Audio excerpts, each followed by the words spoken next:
And hello, everybody. Welcome to FSU Coach Live. My name is Tim Baghurst, and today's guest is Nick Shed. He's the owner of Shed Performance Systems. Nick, thank you for joining me. If you wouldn't mind, just share briefly a little bit about your background and how you got to where you are today. Yeah, thank you for having me. I grew up in Northern Virginia, and I played football at Averett University in Danville, Virginia, and I studied sports medicine / wellness while I was there. And after my undergrad, I went to grad school at Appalachian State, studied exercise science with a concentration in strength and conditioning. And from there, I went to North Carolina and did a post-grad internship with the U.S. Army. When that was over, I moved back home, and in the midst of looking for a job, needed a free place to work out. And there was a local university there, the University of South Carolina, Aiken. And I went up there to chat with their staff and found out at the time they didn't even have a strength and conditioning program. So I bartered to be their strength and conditioning coach for their baseball team in exchange for a place to work out. So did that for a while, and then I moved on to Richmond, Virginia, and I was a sports performance coordinator, managing a sports performance location out of the Bon Secours Washington Redskins Training Center in downtown Richmond. And I trained everything from youth athletes to collegiate athletes to general population, special populations. And after 2 years, I went to Virginia Beach and I worked for Exos as a performance specialist. A very similar population there with the addition of some surfers and sailors. And we did some tactical performance mentorships with the Navy. And then I went to Pennsylvania and was the head of strength and conditioning for the U.S. Women's National Field Hockey Team for 3 years. And then after that, I decided to begin work on my doctorate at Auckland University of Technology. I'm currently doing that from the States and am running a consulting and performance business at the same time. That's a lot. You've been around. Tell me a little bit what a performance coach is, or a performance consultant, or because it's thrown around a lot, right? I'm a performance coach. For you anyway, what does that mean? What did that entail? That's a loaded question. You know, I think it starts. I ask loaded questions, Nick. Yeah. I think that it starts with the core competencies of understanding human biomechanics and bioenergetics, and wanting to help people improve whatever it is they're trying to improve, whether it's their life, just general movement, daily functioning, up to the elite athlete level where you're trying to get every ounce of potential out of that person and help them achieve their career goals. In a way, being a strength and conditioning coach or performance specialist, you are an influencer. You are a mentor. You are a manager. It's a position that really wears a lot of hats, and those hats can change depending on what your venue looks like. You run your own business now, and we'll talk a little bit more about that in a minute, but one of the things that occurred to me while you were talking about all of those hats that you wear is there's a challenge maybe to know when to turn off, because you have a responsibility of bringing in income. It's your business. You're responsible for finding clients, working with them. How do you separate that from, okay, now I'm at home, I have to shut down, I have to spend time with family? Yeah, that's a great question. I think that's something that the strength and conditioning industry struggles with as a whole. In some venues, practitioners can be drastically overworked. You look at some NCAA schools, and you've got one strength coach for 6 to 8 teams. In my case, I struggled the most with that when I was with the field hockey team, we were on the road well over 100 days a year. Wow. In my last year there in 2019, we traveled to 11 different countries in the first 8 months of the year. Wow. And when you're on the road, especially when you're working in Olympic sports, the staff sizes tend to be small. So I was the only person on our staff handling the strength and conditioning, the athlete monitoring, the performance science side of things, and as well as being involved in the rehab side. But when you travel, that extends even further into helping athletes get their laundry, get their groceries, working with chefs wherever you are to make sure that the food is what you need for your athletes to perform, etc. So it's really around the clock job, and it becomes very difficult to switch that off when you get home. And there's also this, I don't think I stand alone when I say this. I have this great passion for wanting to get better at what I do in order to get better at helping other people.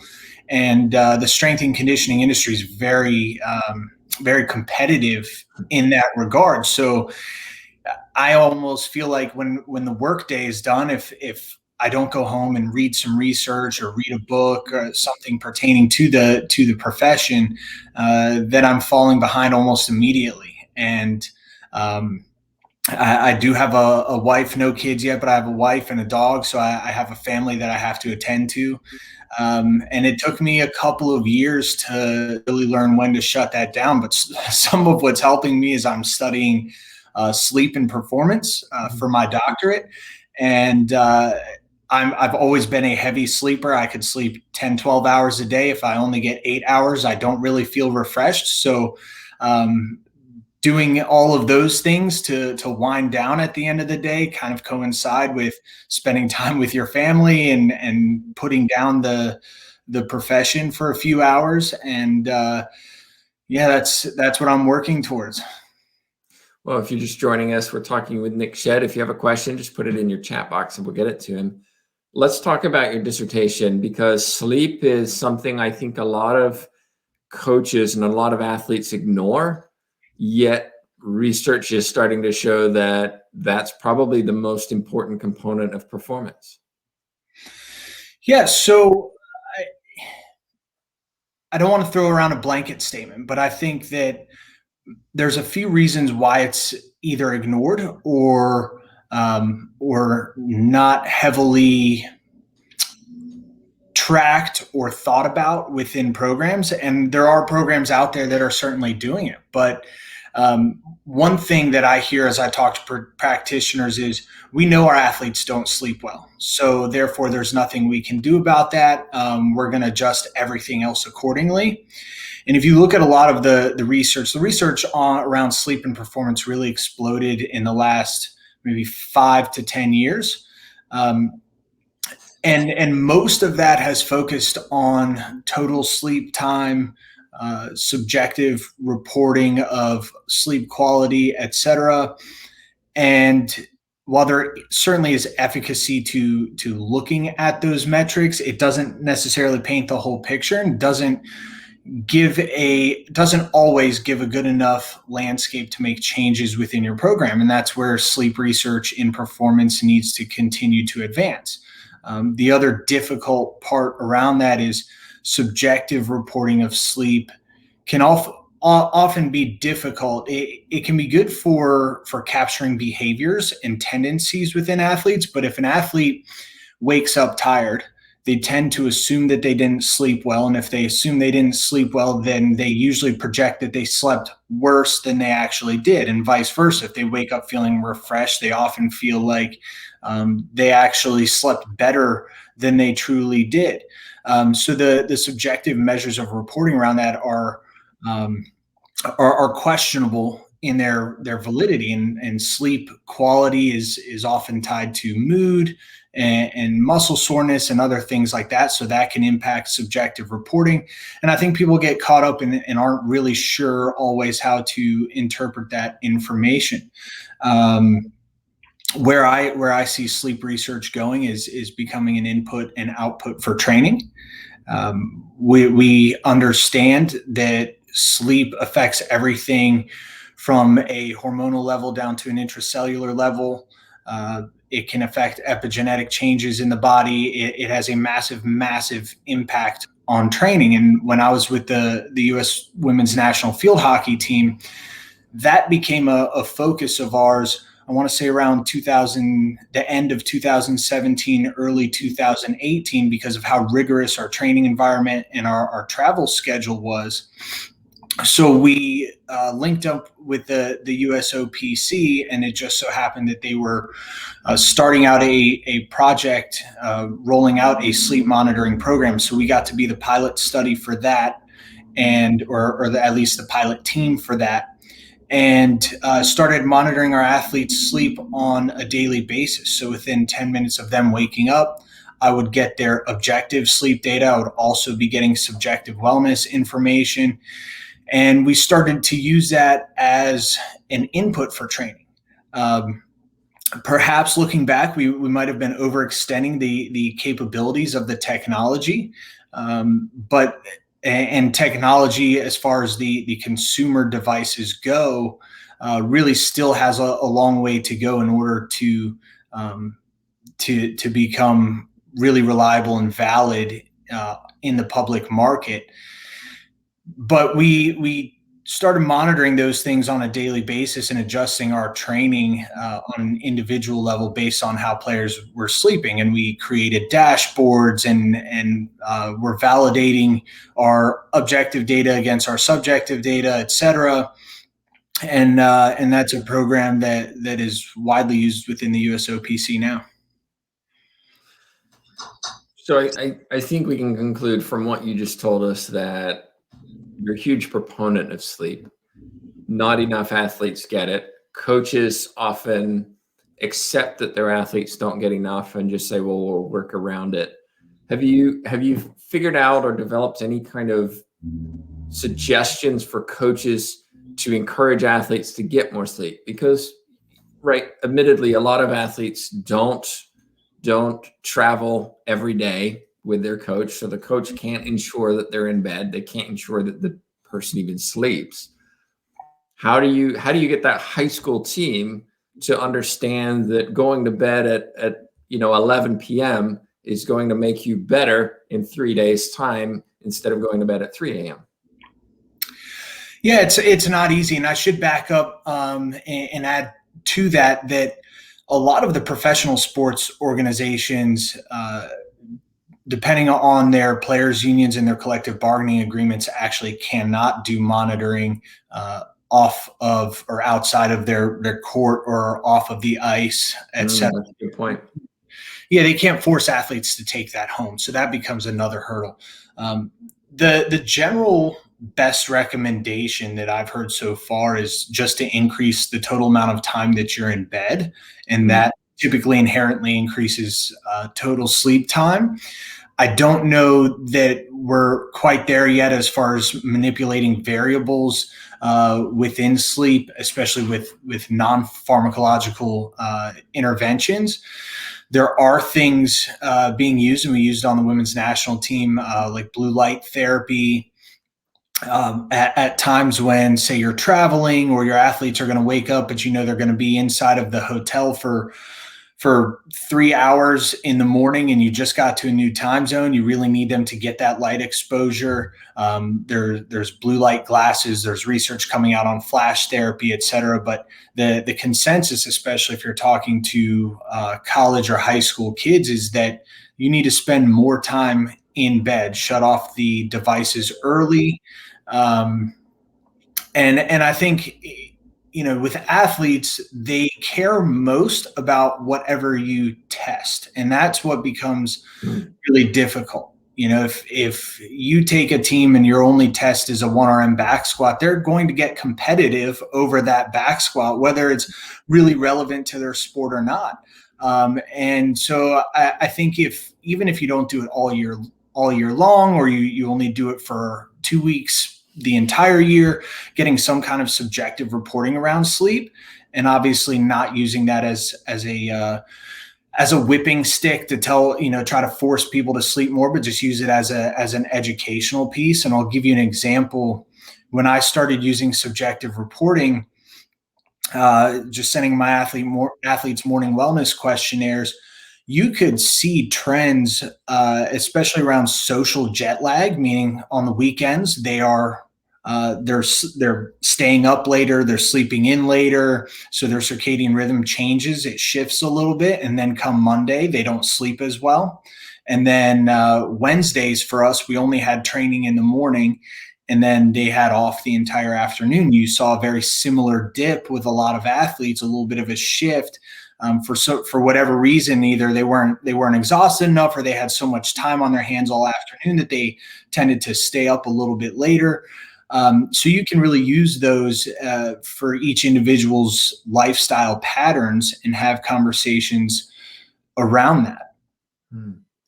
Yeah, it's an interesting topic and one I haven't had discussed on the show before. So getting your insight, especially as you're doing the research on it, is fantastic. If I turn you back to your small business, I'm always interested in people who start small businesses because it's such a challenge. Having been there myself, and I think a lot of people who are coming through our programs or want to get better as coaches often look at, you know, maybe the college route isn't for me, or maybe the high school route isn't for me. I really want to start my own thing and kind of see it grow. How do you do that? Because it's a difficult job. You have other competing companies, you have bigger companies who say, well, hey, we can do all of that and more. How do you develop your own business so that you're successful enough to pay the bills, to be blunt? Yeah, it's a good question. I'm kind of figuring that out as I go.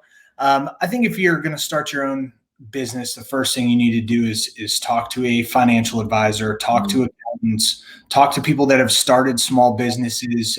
I was lucky enough that my parents had started one when I was younger, so they've had experience through this. And really understand what you're getting into and what are the steps that you have to take to even file for an LLC and get the insurance and how are you going to do your bookkeeping and figure all those out. Lay the foundation really well. And if you're working with somebody else starting your business, you need a solid operating agreement, and there can be really uncomfortable conversations you have to have around what goes into that operating agreement and so on and so forth. And then it starts with proving your worth to people and making connections to people. How do you prove your worth, though? That's a it's easy to say, but it's another thing to get somebody to reach into their pocket and pull out cash or a credit card and say, "Here you go. This is valuable to me." Yeah. Again, I think it's a difficult question. I think it takes time. Part of what we're doing is we are constantly sifting through the literature that's coming out, talking to people about best practices and putting out content that hopefully even the layperson can read and understand and digest and sort of make sense of this crazy world and this growing body of research. As we talked about before, so many practitioners don't even have time to do that right now. And I think if we make it easily digestible, which is something we found has been great with social media platforms, is forcing people to put information into really consolidated boxes. Then people tend to eat that up. I think it's also a bit of networking, having conversations with people and offering other people things before they offer you the cash in their pocket. When I started doing consulting, it all came by word of mouth, and people were reaching out, and I was doing it all pro bono. And then I kind of came to a point with my career and with my family, said, I can make some money at this, but beware when you go to put a price tag on that. All those people that wanted it for free, they're going to have to think about it more than when you were offering it for free. That's just the reality. So people are more willing to pay for things if if you are able to provide them something, whether it's content, whether it's an hour conversation, something on the front end, so that they can build trust with you.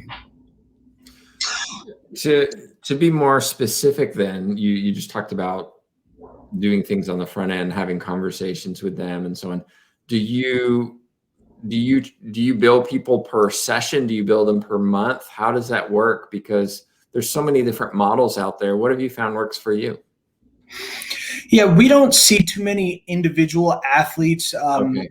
There are a couple, but we're pretty selective about that as far as doing virtual programming. And the main reason for that is just the reality of it, the quality of what you're able to provide, either via email or even via Zoom, goes down tremendously from what you can provide in person. And we are always keen to help people, but we want to make sure we're putting out a good product. But when it comes to, say, consulting, I've had NCAA teams that have said, our sport coaches handle the conditioning, our S&C coach handles what goes on in the weight room. And unfortunately, not every school has a great relationship between the two. So the sport coaches, in some circumstances, have sent me the programs that they've written. They've sent me the S&C programs, and we've had conversations with the entire staff around what's going to work, what doesn't work. Particularly in the realm of field hockey, people want to know what the benchmarks are that the national team players are doing. Fortunately, I have insights further than just the national team, looking at our junior high performance teams and looking down at the NCAA level and what certain key performance indicator benchmarks are actually attainable at those different levels. So some of it's really around adjusting expectations and adjusting the volume and intensity of their training to get best outcomes. And then you can make some subtle changes within a short conversation and taking a glance at somebody's program, or at least give them something that might be thought provoking. And then if they go back and implement that and they see the fruits of their labor, they're going to come back. Yeah. So word of mouth is obviously big in a situation like this. Starting a small business, running a small business, using word of mouth and things is difficult. I think it would be fair to say, and we talked about, balancing your life with that. What are some of the challenges that you face that other people need to be aware of if they're looking to do something similar? I think just be aware of what the market looks like. Don't assume that because you make a good website or that you're offering a great product that people will necessarily care. You have to explain to people why things are important, why they're going to help their performance, why it is a good idea for them to spend money on you. And it is, like you said, it becomes a bit of a grind to constantly be putting out content, to constantly be getting in touch with people, making sure that you're visible. Because with social media today, there's a lot of high speed scrolling going on with the thumbs, and to get somebody to interact with your post is much different than to get somebody just to see the post. And I think you have to be prepared to be a good marketer, which is something that I'm learning to do right now. It doesn't come naturally to me. Yeah, it's a great point. We talked before the stream, just this idea of we'll come up with a great blog post. We'll come up with this great information. We'll post it out there. Apparently nobody really likes it, but we'll post something funny and everybody likes it. And that can be frustrating, right? Yeah, definitely. Especially Twitter is used very, very heavily by the fitness community for information sharing. But I think not everybody, but a lot of the people with the most followers are simply the most polarizing.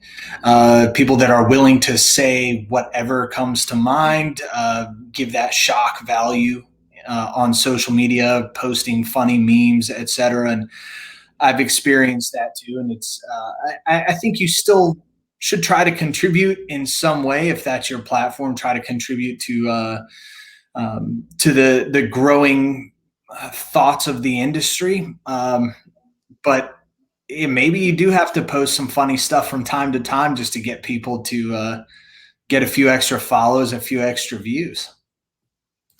Now, take yourself back to the beginning when you started undergrad and went through your grad programs, and just think about your career as a whole. If you could go back and start again, knowing what you know now, what would you have done differently? I would have trained myself better as an athlete. That would be first and foremost. I really like the path that I took. Two of my core professors in my undergrad were Lee Burton and Gray Cook, the guys who founded the functional movement screen. So Yeah, I was pretty lucky in that regard, to get a really good exposure to human movement and restoring human movement.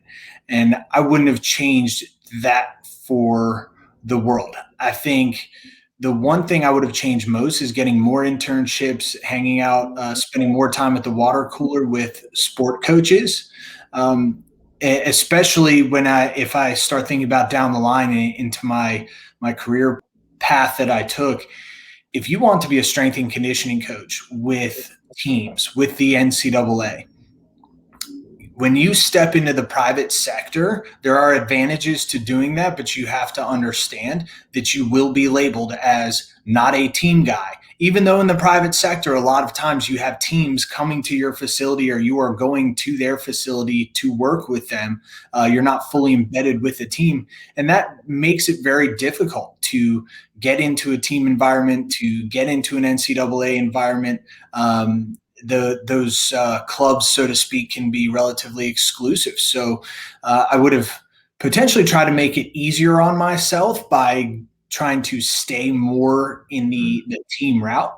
But I think a lot of people do go into the private sector because it's easier to get a job quickly. It pays pretty well. But just my advice to anybody coming up would just be to be wary of that and understand the position that puts you in. And I made it into a team environment, and I think anybody else can too. It's just more difficult. Well, last question.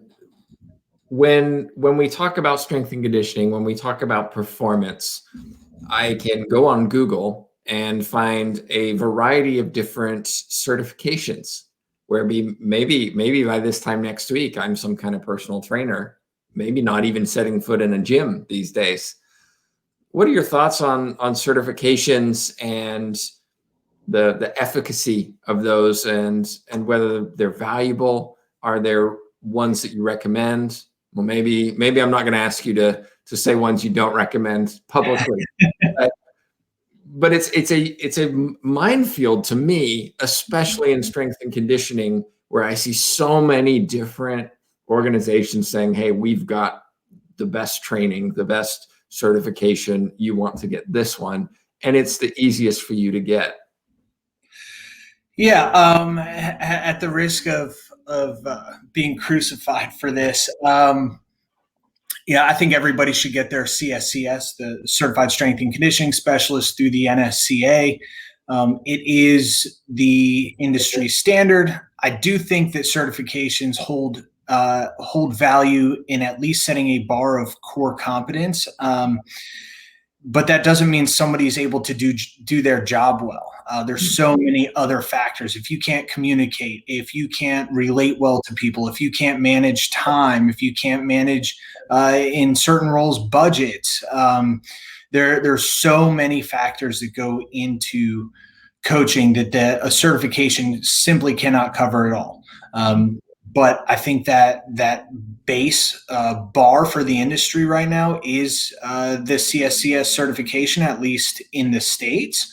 And my opinion would be all of the other certifications out there, to save those for continuing education units, use those to add to your base and fulfill your CEUs for the CSCS certification.